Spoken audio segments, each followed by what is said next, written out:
Okay, so the plan for the next 20 minutes, I'm going to try and give you a slight sort of whistle-stop tour of the journey that Happy City has taken, not to sort of preach to converted, because I think most people in the room are reasonably converted, but to give each of you, many of you have been involved in bits of the puzzle, if you like, that is Happy City, and I think it's useful if people see the whole vision, and to see where we've come from, and importantly where we're going, so that the following conversations that we're hoping to have about how can we best fit in with what you're doing so that you benefit as well as we do from our collaborations and our partnerships will have much more fertile ground if we've had a good conversation about the whole process. So if I sit, is everybody okay with me sitting while I do this? I want people feeling like we're kind of here, but on the other hand, it feels a bit formal when I stand up here. I'll jump around if you like. Yeah, I might take the notes and jump around as well. Okay, I created this process on Monday, and Monday was Martin Luther King Day. So I was inspired by that, and I thought I'd tell a bit of a story. So we did have a dream. We still have a dream, but we had a dream back in 2010 when we first started. I've got a very generalised flyer with things we're going to invite all this down if people are into stuff afterwards. So we had this dream back in 2010. We've done so much work around the world, around helping positive change in communities, and we had a real dream that what would be different if we took those bits of inspiring things we've done in various different places, the sorts of inspirational projects we'd seen over and over again right across Bristol, and we brought them together into a unified, much more systemic approach across a city. What could be different if we helped a whole city's mind shift towards thinking about happiness and prosperity very differently, and thinking of those as the goal of society and the goal of our lives, and putting important things like money in their place as a driver towards that goal rather than the goal in itself. What would be different if we managed to do that at a city scale? But we realised right from the word go that it was very important to us, and we felt the most likely chance of success if we made that change a bottom-up change, rather than it being something that got helicoptered in by the powers that be, by government, even by us as an external body. What would happen if we went out to communities right across the city and just started conversations, started talking to people about what really mattered to them, what sort of goals did they have in life, and how could they work towards those goals in ways that really successful and helped them and their communities to flourish.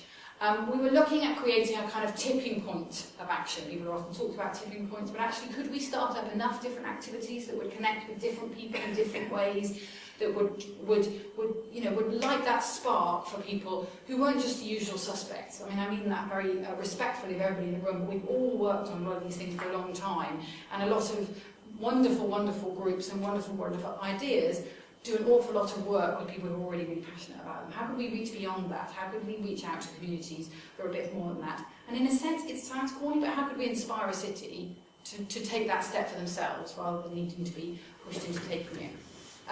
How could that bottom-up change and that tipping point process then start influencing decision makers? Because actually, before we started this, Mike and I were quite well connected, both in this city and beyond. So we could have done the thing of going and speaking to decision makers and getting that top-down buy-in. But actually, wouldn't it be more liberating if that grassroots process, that tipping point, inspired decision makers to go, hang on a minute, this is quite exciting. What's going on here? This inspired people to feel like they were making a difference in their city from the bottom up. And we had this vision that actually when you start doing that bottom-up and top-down process, that at the right moment, getting the policy makers and the strategic people involved would allow these small pockets of change to turn into city-scale action. We knew from the start that this needed to be then needed to include a new form of measurement, as George has rightly pointed out. What we measure, we value. And that's been part of the problem, I think, for the last 60 years, that we have been only measuring very limited aspects of our lives, and we need to measure different things. And how could we take all of the learning that we would get doing all this activity and create a model for cities everywhere? And when I say a model, I don't mean something you just get out of a pack and plonk onto cities, but actually a really inspiring model that allowed people to take it, adapt it, work with it, and find the right context for their city, and allow this sort of change to happen in cities all over the place. So that was the dream, way back at sort of end of 2009, beginning of 2010. So we started off on that bottom-up change, and I mean, we really whistle-stop tour the next 3 years, because we tried a lot of things. We've spun a lot of plates in the last 3 years. So one of the first things we did was start out with these what we called happiness roadshows. We went to some of the most classically defined as deprived areas of Bristol, which is an interesting notion in itself, but the areas of most sort of economic deprivation, if you like, and we built all sorts of partnerships with organisations in the area, talked to an awful lot of people. We ran dozens of events alongside those partners within those areas, trying to get people to talk about things, asking people what mattered to them, asking them what worked in building happiness for themselves and their communities, and really getting those conversations going in pubs and street corners and cafes around those particular areas. We touched and influenced literally hundreds of people in those areas, and I think the thing that it really gave us was a real sense of this does work. We knew it worked from our other work, but actually in these very different contexts that we chose to do those sort of mini experiments in, it really did work. It proved to be a very high cost in terms of time for us, because you need to build those relationships and those senses of trust, and it helped us to understand that our original vision, which included doing roadshows but inspiring local people to run roadshows in their area, was a much better plan. So how could we go back to that plan and use our other projects to inspire more people to come forward, which is exactly what's happening now, to say, I love the breadth of the stuff you're doing. How can I run a bunch of these things in my area, in a sense, run their own roadshows in their area with local, coming from within. So it helped us a lot, because we learned a lot about what does work, and we also learned a lot about capacity around how to get this to start happening around the city. We've always had a big, strong emphasis on communications. It's been a really, really important part of what we do. We've got over 4,000 online followers, which I think for an organisation our size is pretty good. We've been on the radio over 25 times, TV, we've had hundreds of press and articles published on and offline. It's been a busy time. What we've got to now is a point where we've got a kind of growing group of communication people and even filmmakers who are excited about what we're doing and are creating communications and films around the things that are the drivers of happiness. So they range from communications about green issues to politics to economics, and helping people to start to see the breadth of things that make a difference to our lives, from little tiny projects in corners of the city through to big sort of global policy issues. We're trying to communicate about all of them and help these conversations to flourish all over the place. We started up all sorts of different projects. Some of you in the room have helped run some of those projects with us. Art projects, film projects, projects with young people, in community groups, with refugees.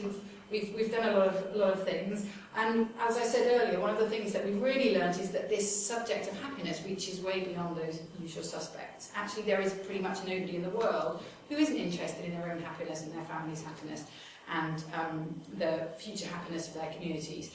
People have different ways of going about it, but actually that conversation is one that's open to all, and it's proved that through our work in the projects and communities, and it's bridged a lot of those traditional divides. We've also started up quite a lot of different training products to help people to get the skills and the confidence to understand what's in their power to do to make a difference in their communities. What can I do personally to increase my own resilience, my own flourishing, my own happiness?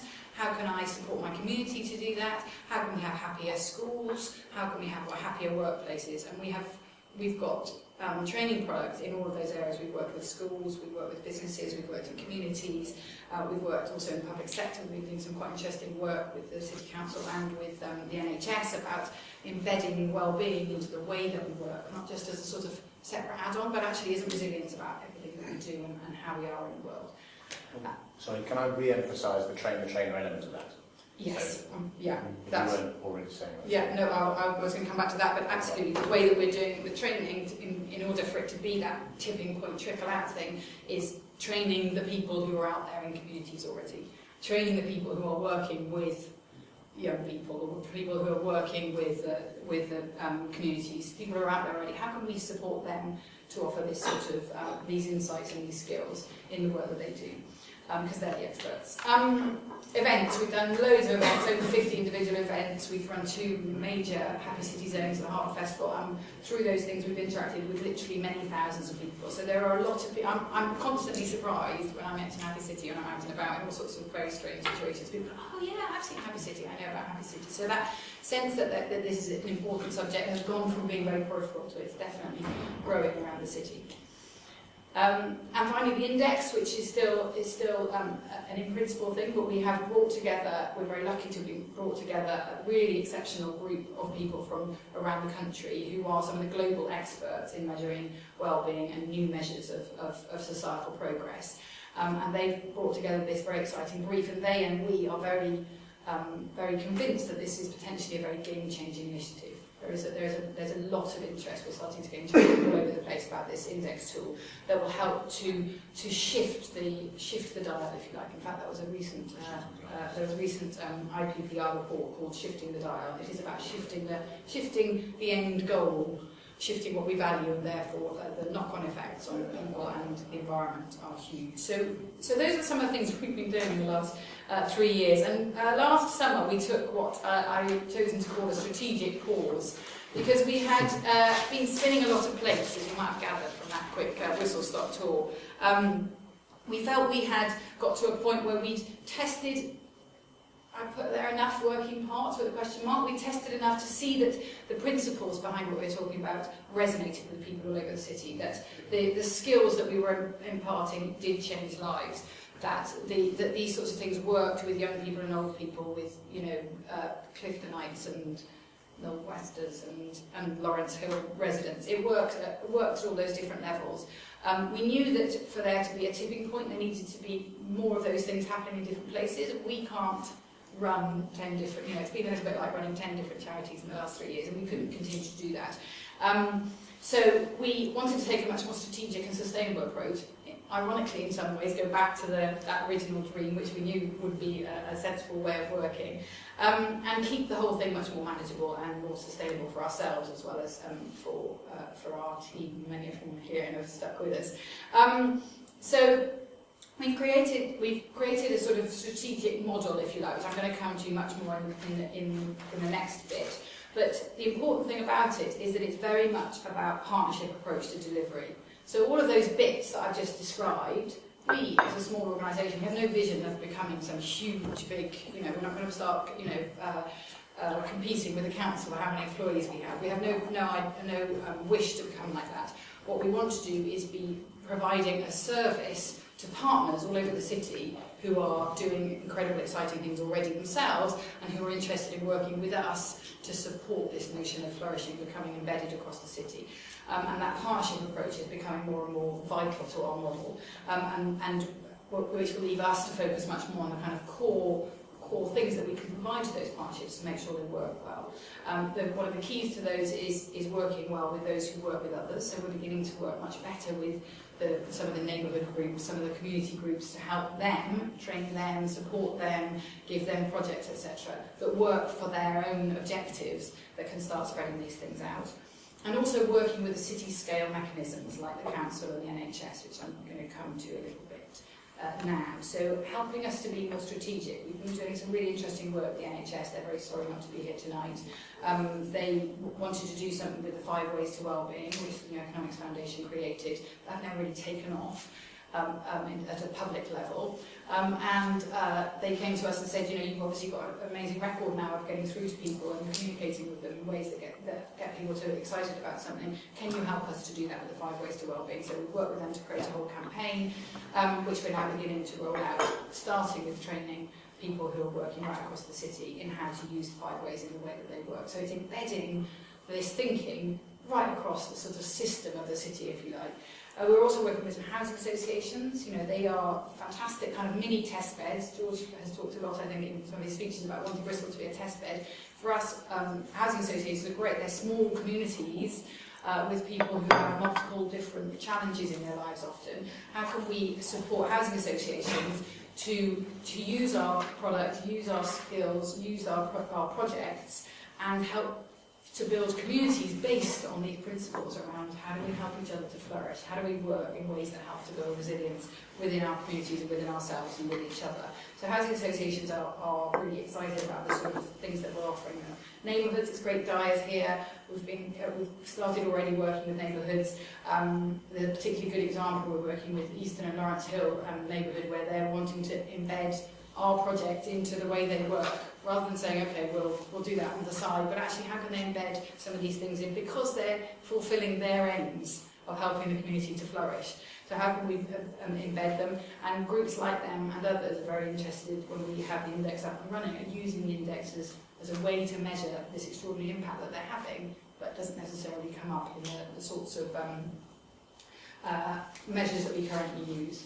And last but definitely not least, the city and the mayor. How can we work with the mayor's team and with city councillors? Again, more and more of those are now coming to us, asking if they can get involved in some way to integrate this approach and this goal as a shared vision into their policy and their measurement and the way that the council works, so that those silos that are often the way in local politics. You know, I'm economics, I'm the environment, I'm education, I'm health. Actually, all of those things are drivers of flourishing lives. So how can the council pull those silos together by saying, actually, it doesn't matter whether I clean the corridors here or if I'm a mayor, our purpose here is to support the city to be a place where human beings flourish in a flourishing planet. And that can bring people together, it can help create a different mindset that can support that kind of moving away from them and us of local politics, you know, the citizens complaining about what the council hasn't done. But actually, how can we empower everybody through that collaboration? So today, where are we? At least we've got up today, with the next bit's bit simpler. So we're I think where we feel we've got to now, which is exciting for us, is we feel we're a city project, not a project in the city, which is actually a small but important shift, I think. I think we're beginning to get the capacity to work at a city scale rather than make small interventions in different parts of the city. That has been helped a lot by the mayoral backing, so thank you very much for that. I think it's a practical and a symbolic kind of thing, that it helps people to see that this is a city project. We're looking at a whole range of quite exciting opportunities for bringing in European funding, because there's a lot of work at a global UN pushing around this area very much. Mark will be very up to date with all that. The Cabinet Office, core cities, these areas of the national scene are more and more interested. We've already had quite a lot of inquiries from other cities around the country, even the world. And we've got a large following in South Korea, for some reason, I'm not sure why, but we have. So there's this kind of impetus for, and we can really feel a palpable desire and energy for people wanting this, seeing the role it can play in the change that we need to get to, and we're very confident at the moment that will bring the support that we need. We've also got really exciting members of partners and volunteers coming forward saying, this is something I want to be a part of, I've got this great idea, I want to get involved in this way, I can see how my business can support you in this way, and that whole support is growing. And our own sustainability is growing, so the amount of work that we're earning as opposed to having to get from grants is also growing, which is important for us because we don't want to be an organisation that is dependent on grants forevermore. So our social enterprise aspect is growing by about 200%. I just hit pause because I think you're edging. Is there anything you want to say before you go into the... No, imagine all the hours. No, that was great. Thank you. Really good. Can we take a real big breath? Yeah. Thank you very much. And Good. Thank you, yourselves. thank you very much, all. Yeah, sorry. Thanks so much. Yes. Thank you. Bye. So our own sustainability is growing by the minute, which is great. We're doing more and more work that actually pays us to do it, which is where we need to get to, because we don't want it to remain with begging ball for too long. And also the sort of level of demonstrable impact is growing. So we've been doing quite a lot of work to try and write up what we have done to show that it makes a difference, and we're looking to Bristol University about potentially framing up some better relationships, or stronger relationships with them to get them to help us to do that in the longer term. So what we need to get from where we are today to the model being a bit more fully formed are two particularly important steps. The first one, not surprisingly, is funding. We're going to have a bit of a conversation about this in a minute, but we have done all of that stuff that I've just described on the most extraordinarily small budget. I won't go into the detail. Our treasurer is here, and his grey hair going on is partly our fault. So we have done it on huge amounts of programming support and volunteer time and some small grants here and there. The model has always been that we would try and get within 5 years at the start, which is the end of 2015, to self-sustainability, which at the time seemed slightly over-optimistic. I think is looking pretty on course for that, I think, at the moment. But the next two and a half years will be, if we're going to take this to scale, will be crucial for us to land some really decent funding. So we can't take this to scale on the kind of funds we've currently been getting. But as I mentioned before, the prospects for those have gone through the roof in recent times, but we still haven't landed them. So funding is an absolutely crucial step. Building these strong partnerships, one of the reasons we got this meeting today, building really strong partnerships to help deliver all of this amazing impact is absolutely essential to get into the kind of model that we want to create. And that model looks a bit like this. So where we're trying to get to in terms of the model is that we, as I mentioned before, provide some sort of core services, core support, and wonderful people like yourselves and all sorts of other groups around the city are delivering, multiplying, engaging with the sorts of projects that are out and about. Some of those are driven by us, and some of them are happening anyway, and they just are linking into the Happy City ethos, to our brand, and that sort of thing. That sort of side of it is growing. I'm going to quickly explain to you the core. The core will involve the measurement side, making sure we've got this brilliant measurement tool that every community group and every policy maker and every citizen in the city can use. Keeping up that communication, telling the story to the city, telling the story to people so that they're starting to get it, start engaging, getting involved, not just in our projects, but in the amazing community projects that are in every corner of this city. Coordination, helping this whole beautiful picture to coordinate itself. Help to tie in the stuff that's going on around the city, the great stuff that's going on at grassroots, into the policy, be a conduit for showing this helps people to flourish, that helps people to flourish. This is an amazing project, you need to give it more support, telling a story about that to policymakers, and eventually rolling this out to other cities. So that will include the things in the core, but also the best of the project. So if people are running projects, we can roll those out to other cities as Happy City does. So that would be the kind of core offering that we would be giving. And then around that would be things like our Work Happy programme, where the partners are current partners in New Economics Foundation and Nick Marks, who's set up his own consultancy, and solutions focused work, Martin Kurgau. So we've got some fantastic partners for that one. Happiness Habits, which Miriam is partnering with us on. We've got Happy Schools Project, which we've got various different people potentially wanting to take that on board. Gavin might be helping us out a bit with that as well. Community Voice that we've been running with Howl. So filmmaking project, again, how can we roll that out in ways that support that important work to happen. Voice Bridges is a project with refugees. Where, again, we've got partners starting to really come forward saying we want to take this out and really, really work this across the city. These are all sorts of projects that either have been piloted, some of them very thoroughly, are in progress or are in discussion. And there are multiples of those, of great projects that are already happening that we're linking into, we're supporting, we're encouraging, and that are wanting more and more to be able to show to the public the happiness benefits of what they do. So that's where we want to get to. That is the model that we want to be able to offer to other cities, although it might be less blurry when we offer it to other cities. Once that model we feel is really, really working and strongly in place, the job then becomes about sharing it. So we're looking, Chen has already looked at promised to help us to pull together a sort of book, to share this story, share what works, share the model with other cities around the world. Universities, I mentioned, really interested. We need to be working more and more with sharing it at a policy level. This big IPPR, Institute for Public Policy Research, thank you very much.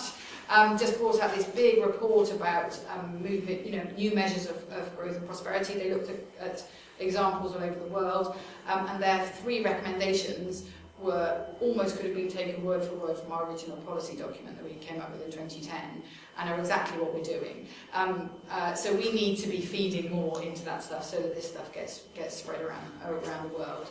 And then there are practical things that we can do around sharing. We're already working with Intervention on Sunday to create the first city version of the Happy List, which is published at the same time as the Rich List nationally as an alternative. I didn't need to do that.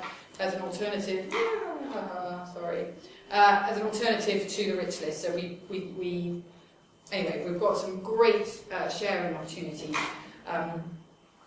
Sorry, is that a list of cities, that list? No, so the Happy List, do you know the Happy List? Yeah, so the Happy List, for those who don't know, so the Rich List comes out every year, the Sunday Times, and on the same day, it's Independent on Sunday, we produce a Happy List. So the Rich List is lauding people just for the sake of whatever's in their bank balance. They may be wonderful people, I'm not dissing them, but that's the only reason they're on the Rich List. And the Happy List lauds people who most contribute to the happiness of their communities, their cities, their areas. And we are producing the first city version of it. So what David Randall at the Independent would love is if you had Happy Lists in every city around the country, and then there was a national one in the Intervention on Sunday, but we're doing the first city one this April alongside the Independent on Sunday. And that's just one example, but we need to be sharing what's happening much more once that model is in place. So we've gone into the future now, in case you haven't spotted that lead. Supporting, both in Bristol, really supporting this burgeoning activity that's happening, and burgeoning activity that will be happening underneath the Happy City umbrella, really supporting that to start making the really substantial shift change that we want to see, and also supporting other groups who are increasingly emerging from other cities who want to take and adapt and use the model, which leads me absolutely to that notion of spreading the capacity to run this. So we have no intention at all of going around different parts of the city doing Happy City in every other city, but we do massively want to support and spread the capacity for this to groups in those cities themselves. How can we really encourage and nourish those people to be able to do this probably slightly more easily than we have, because we've done lots of the trialling and testing for them. So the dream to reality bit, where do we want to get to in the next 5 years? That Bristol is absolutely a city powered by a focus on happiness, that actually flourishing people and planet is at the heart of how the city works. That more and more UK cities measure their success using the Happy City Index. That there are Happy City projects starting up and sprouting up in places around, well, South Korea probably first, I think. Around the world potentially. And in those cities, actually people are starting to see a difference. You know, the thing is with the happiness agenda, we've written a lot of briefings recently for the City Council about why happiness is a serious issue. You know, when we've been talking to community workers around the city, we ask them what are the effects of a low level of well-being and resilience in their cities. You know, the seriousness of that list is phenomenal. From mental health issues, probably the most obvious one, but actually the level of community engagement disappears. Health and education figures are affected. Huge economic implications, unemployment, crime, disaffection. All of these things are often outcomes of low well-being. So there are lots and lots and lots of benefits of a city that focuses on the things that really make a big difference to people's lives. So we want to start seeing that in real terms, so that we're measuring the softer stuff, but actually we're also seeing the impact in the harder measures as well. So that's where we're heading to, and we'd really like you all to be on board. What we would like to do now, I'm very happy to take the odd question if there's anything burning, but what we'd really like to do is to do 2 little